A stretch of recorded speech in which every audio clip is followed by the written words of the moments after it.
हर हर महादेव मित्रों, आज हम आप सबको गौ माता की कथा सुनाने जा रहे हैं। गौ माता की पूजा करने और उन्हें खाना देने से हमारे कौन से कार्य पूर्ण हो जाते हैं। इस कथा को सुनने के बाद आप सब बहुत प्रसन्न होंगे और आपके कष्ट दूर हो जाएंगे। चलिए कथा को प्रारंभ करते हैं।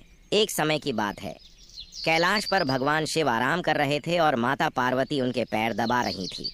पैर दबाते दबाते वे अचानक से रुक गई। तभी भगवान शिव माता पार्वती से पूछते हैं, क्या हुआ देवी, रुक क्यों गई? आप क्या सोच रही हैं? तभी देवी पार्वती कहती हैं, भगवान, आज मैंने पृथ्वी लोक पर बड़ा ही विचित्र दृश्य देखा। तभी भगवान शिव पूछते हैं, देवी ऐसा क्या देखा? पृथ्वी लोक पर माता पार्वती कहती हैं, प्रभु, मैंने पृथ्वी लोक पर देखा कि कुछ अत्याचारी इंसान गायों की हत्या कर रहे थे और उन्हें मार रहे थे। वहीं कुछ सज्जन इंसान गायों की पूजा भी कर रहे थे। तो प्रभु, यह सब दृश्य देखकर मेरा मन बहुत ही व्यथित है। इंसान खुद की इच्छा पूर्ति के लिए इन बेजुबान पशुओं को क्यों मरता है? इन पर इतना अत्याचार क्यों करता है? हे स्वामी, मेरे मन में यह जानने की इच्छा हो रही है कि जो इंसान गाय की पूजा करता है, उसकी सेवा करता है, उसे क्या फल मिलता है, और जो अत्याचारी इंसान गायों को मरता है, उन पर अत्याचार करता है, उन्हें कौन सा दंड मिलता है? भगवान देवी पार्वती की ओर मुस्कुराते हुए देखते हैं और कहते हैं, देवी, आपने बहुत ही उत्तम प्रश्न पूछा है। जो गायों को कष्ट देता, उन्हें मारता है, उसे तो उसके पाप किए हुए कर्मों की सज़ा नरक में अवश्य मिलती है। परंतु जो गायों की पूजा करता है, उनकी सेवा करता है, उन्हें स्वर्ग लोक की प्राप्ति होती है। गौ माता की सेवा करने से पृथ्वी लोक पर और देवलोक में इंसान को कौन सा फल मिलता है? देवी, मैं आपको एक कथा के माध्यम से आपको समझाता हूँ। भगवान कथा प्रारंभ करते हैं। कहते हैं, प्राचीन समय की बात है। भूलोक पर विवस्वान वंश में एक अशोक नाम के राजा, जो महाराज धर्म का बड़ा पालन करने वाले गुणवान, चरित्रवान तथा महापराक्रमी थे, उन्होंने शांति और धर्म पूर्वक अपनी प्रजा और राज्य का पालन किया और अपनी प्रजा को सदैव ही सभी तरह से सुखी रखा। उनकी प्रजा सदैव उनसे संतुष्ट रहती थी। कुछ दिन बाद राजा अशोक की शादी राजकुमारी शतरूपा से हो जाती है। महाराज अशोक अपनी पत्नी शतरूपा के साथ प्रसन्नतापूर्वक अपना वैवाहिक जीवन व्यतीत कर रहे थे। किंतु कुछ वर्ष बीत जाने के बाद महाराज को अपने उत्तराधिकारी की चिंता सताने लगी, क्योंकि महारानी के गर्भ से कोई संतान नहीं हुई। तब महाराज अशोक अकेले और एकांत में बैठकर सोचने लगे कि मैंने कभी कोई पाप भी नहीं किया है और मैंने सदराशियों और मुनियों की सेवा की है। धर्मपूर्वक राज्य भी चला रहा हूँ, उसके बाद भी मुझे पुत्र की प्राप्ति नहीं हो रही है। मैंने अनजाने में ऐसा कौन सा पाप कर दिया है? इतना सोचकर वे बहुत चिंतित हो गए। फिर उनके मन में एक विचार आया कि इस समस्या का समाधान केवल गुरु वशिष्ठ जी ही कर सकते हैं। वे ही मुझे मेरे दोष के बारे में बताएंगे और संतान प्राप्ति के लिए कोई मार्ग बताएंगे। इतना सोचकर राजा अशोक और रानी शतरूपा के साथ गुरु वशिष्ठ जी के आश्रम पर पहुंच गए। आश्रम पर वशिष्ठ जी नित्य कर्म करके ध्यान लीन में बैठे थे। उसी समय राजा अशोक रानी के साथ उनके पास जाते हैं और उनका दर्शन करते हैं। राजा अशोक और रानी ने गुरु वशिष्ठ के चरण स्पर्श किए और आशीर्वाद प्राप्त किया। गुरु वशिष्ठ ने उनका कुशल मंगल पूछते हुए उन्हें आशीर्वाद दिया। फिर वशिष्ठ जी कहने लगे, हे राजन, सब कुशल मंगल तो है ना? आप और महारानी का आज अचानक वन में मेरी कुटिया में पधारने की ऐसी क्या आवश्यकता पड़ गई है? राजा अशोक कहते हैं, गुरुदेव, मैं आपके पास सहायता मांगने के उद्देश्य से आया हूँ। कृपया आप मेरा मार्गदर्शन कीजिए, मैं बहुत कष्ट में हूँ। फिर महर्षि वशिष्ठ कहते हैं, हे राजन, आपके जैसे महान राजा को भला किस बात के लिए मेरा मार्गदर्शन चाहिए? फिर राजा अशोक बोलते हैं, गुरुवर, आप तो स्वयं ही त्रिकालदर्शी हैं। आपको भली भांति पता हो गया होगा कि हम किस प्रयोजन से आपके पास आए हैं। महर्षि राजा अशोक की बातें सुनने के बाद मुस्कुराते हुए कहते हैं, हे राजन, आप चिंतित ना हो, मैं अवश्य आपकी सहायता करूंगा। फिर महर्षि वशिष्ठ अपनी दिव्य दृष्टि से महाराज अशोक के भूतकाल में हुए पापों को देखने लगते हैं, तो उन्हें राजा की एक भूल के बारे में पता चलता है। महर्षि वशिष्ठ राजा से कहते हैं, हे राजन, आपसे एक बहुत बड़ी भूल हुई है जिसका आपको ज्ञान नहीं है। जब आप अपने मित्र राज्य से लौट रहे थे, तभी मार्ग में एक वट वृक्ष के नीचे एक गाय और उसके नन्हे बछड़े को आपने अनदेखा कर दिया था। वह गाय और उसका बछड़ा बहुत भूखे, प्यासे और कष्ट में थे। आपने उस गाय को और उसके नन्हे बछड़े को ना ही भोजन कराया और ना ही उसे नमस्कार किया।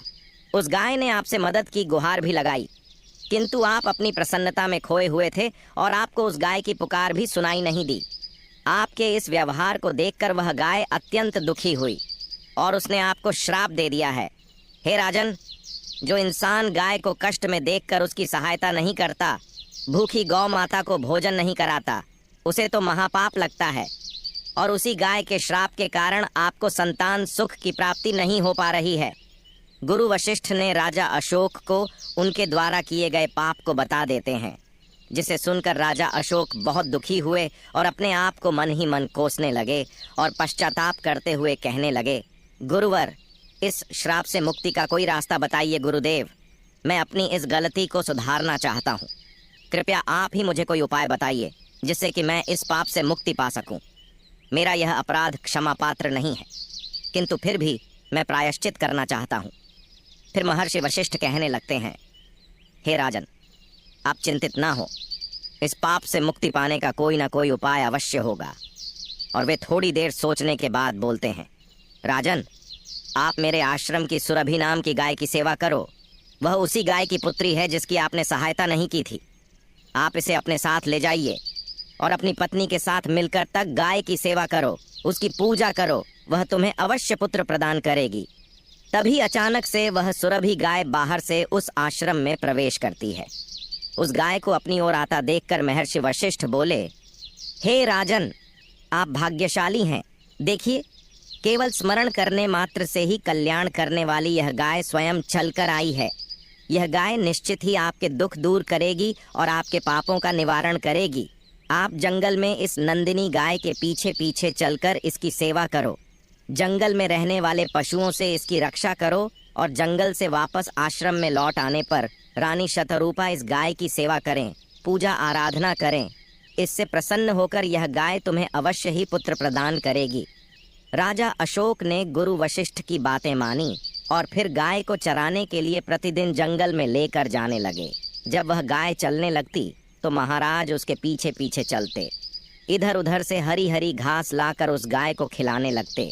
जब वह गाय किसी वृक्ष के नीचे बैठती तो उसके लिए तालाब से पानी लाते और उसे पिलाते, अपने हाथों से उसके मस्तक को सहला दे।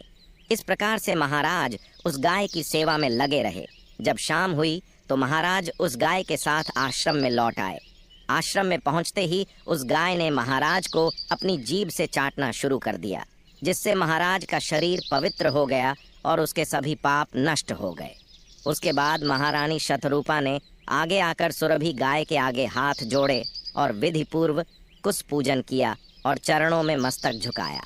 फिर उस गाय ने उस रानी की पूजा को स्वीकार किया और रानी पर अपनी दृष्टि डालकर उसके सभी दोष समाप्त कर दिए। गाय की दृष्टि पड़ते ही रानी अत्यंत पवित्र हो गई। इस प्रकार से राजा अशोक को उस गाय की सेवा करते हुए 30 दिन बीत गए। फिर 21वें दिन महाराज जब गाय को लेकर जंगल में गए तो वह गाय चढ़ते चढ़ते कैलाश पर्वत पर चली गई। उसके पीछे पीछे राजा अशोक भी चले गए। वहां उस पर्वत पर खड़े होकर वह कैलाश पर्वत की सुंदरता को एकटक निहार रहे थे।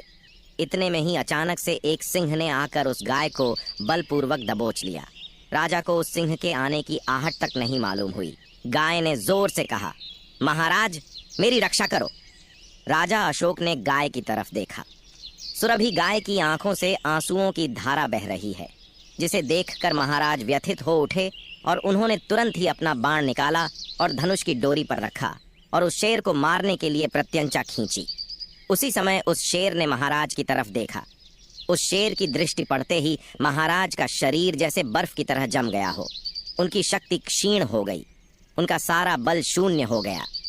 अब तभी उस सिंह ने गर्जना भरी आवाज में कहा, हे राजन, मेरे ऊपर प्रहार करना तुम्हारे बस की बात नहीं है, क्योंकि भगवान भोलेनाथ मेरी ही पीठ पर पैर रखकर नंदी पर विराजमान होते हैं।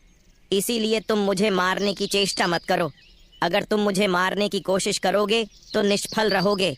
अब तुम यहाँ से लौट जाओ। विधाता ने इस गाय को आज मेरा भोजन नियुक्त किया है, इसीलिए तुम इसमें दखल देने की कोशिश मत करो। मैं जानता हूँ तुम सूर्य वंश में जन्मे हुए राजा अशोक हो। तुम्हें अभी यह ज्ञात नहीं, इस कैलाश पर्वत पर भगवान भोलेनाथ की माया फैली हुई है, इसीलिए तुम यहाँ से तुरंत ही यहाँ से चले जाओ। फिर राजा अशोक बोलने लगे, हे सिंहराज, कृपया आप इस गाय को न मारे। यह महर्षि वशिष्ठ जी की संपूर्ण मनोरथ को पूर्ण करने वाली सुरभि गाय है, इसकी हत्या न करें। इस गाय की रक्षा और सेवा करने का आदेश मुझे दिया है। इस गाय का एक नन्हा बछड़ा भी है जो घर पर इसकी राह देख रहा है। मैं इस गाय को इस हाल पर मरने के लिए छोड़कर नहीं जा सकता। इसीलिए हे सिंहराज, मेरी आपसे विनती है कि आप इस गाय को जीवन दान दो। इस गाय के बदले में मैं अपना शरीर समर्पित करता हूँ, जिससे तुम्हारी भूख भी शांत हो जाएगी और इस गाय की रक्षा भी हो जाएगी और मेरे वचन का पालन भी हो जाएगा। साथ ही गौरक्षा के लिए प्राण त्यागने से मुझे उत्तम गति की प्राप्ति होगी। इतना कहकर महाराज अशोक उस सिंह के सामने हाथ जोड़कर बैठ गए और आंखें बंद की। फिर अचानक से राजा के कानों में आवाज सुनाई पड़ी, पुत्र उठो, मैं तुम्हारी सेवा से अत्यंत प्रसन्न हूँ। यह सुनकर महाराज उठ खड़े हुए और उन्होंने अपने सामने उस गाय को देखा और वह शेर कहीं दिखाई नहीं दे रहा था। तब वह सुरभि गाय राजा से कहने लगी, हे राजन, यह सब मेरी ही माया रची हुई थी। मैं तुम्हारी परीक्षा ले रही थी। तुम अपने प्राण देने के लिए तैयार थे, इसीलिए मैं तुम पर बहुत प्रसन्न हूँ। अब तुम मुझसे कोई भी वरदान मांगो, जो तुम्हारी मनोकामना है वह कहो, मैं अवश्य पूर्ण करूँगी। महाराज अशोक कहते हैं, हे गौ माता, मेरे मन में जो इच्छा है आप भली भांति जानती हैं। कृपया आप मुझे पुत्र प्राप्ति का वरदान दीजिए, मेरी यही कामना है। फिर उस गाय ने कहा, हे बेटा, तुम पत्ते के दोने में मेरा दूध लेकर उसका पान करो, इससे तुम्हें अत्यंत बुद्धिमान और गुणवान पुत्र की प्राप्ति होगी। महाराज दिलीप कहने लगे, हे, अब आप मेरे साथ आश्रम पर चलिए और मैं आपकी पूजा आराधना करके तथा मेरे अनुष्ठान को पूरा करके आपके अमृत समान दूध का पान करना चाहूँ। उसके बाद राजा अशोक उस गाय को साथ लेकर आश्रम चले गए। आश्रम में पहुंचने पर महारानी शतरूपा ने आगे आकर उस गाय का पूजन किया। तब उस गाय ने कहा, हे महारानी, आप मुझे स्पर्श करें, इससे आपको अत्यंत गुणवान और विद्वान पुत्र की प्राप्ति होगी। फिर महारानी ने गाय को स्पर्श किया। महाराज और महारानी ने उस गाय की विधिवत पूजा आराधना की और उनके अमृत के समान दूध को प्रसाद समझकर ग्रहण किया। महर्षि वशिष्ठ कहने लगे, हे राजन, अब आप अपने पाप से मुक्त हो चुके हैं। तुम्हारी मनोकामना अवश्य पूर्ण होगी।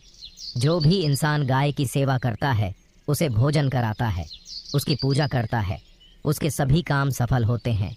जो भी गाय की रक्षा करता है, उसकी कभी दुर्गति नहीं होती है। मृत्यु के बाद वह देवलोक में जाता है और भगवान के दर्शन करने का सौभाग्य उसे प्राप्त होता है। जो इंसान गाय का दूध पीता है, वह भी रोगों से दूर रहता है। जो गाय का दान करता है, उसे मोक्ष की प्राप्ति होती है।